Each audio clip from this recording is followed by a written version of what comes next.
त्वचेचे विकार म्हणजेच स्किन डिसीज आणि वास्तू या विषयावर आज आपण बोलणार आहोत.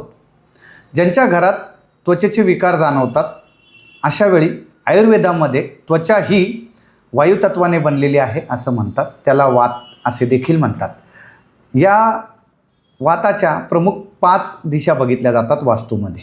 पहिली दिशा आहे साऊथ वेस्ट म्हणजे नैऋत्य दिशा. दुसरी दिशा आहे वेस्ट साऊथ वेस्ट म्हणजे पश्चिमी नैऋत्य दिशा.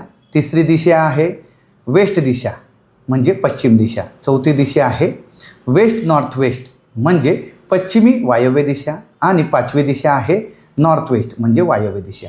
यापैकी वेस्ट नॉर्थ वेस्ट ही दिशा निगेटिव्ह आहे. तिथे घरात टॉयलेट आलं तर काही हरकत नसते.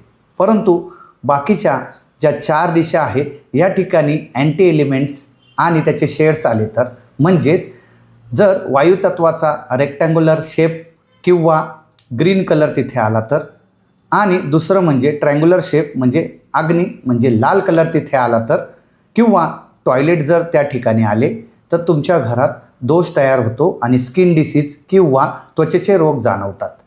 या ठिकाणी जर तुमच्या घरात टॉयलेट किंवा अँटी एलिमेंट्स शेड असतील तर त्या तिथनं काढून टाका. व्यवस्थित ट्रीटमेंट करा. तुम्हाला त्याचे नक्कीच फळं भेटतील. आणि जर माझा हा व्हिडिओ तुम्हाला आवडला असेल तर नक्कीच लाईक करा आणि शेअर करा. आणि वेगवेगळ्या वास्तू टिप्ससाठी मला फॉलो करा.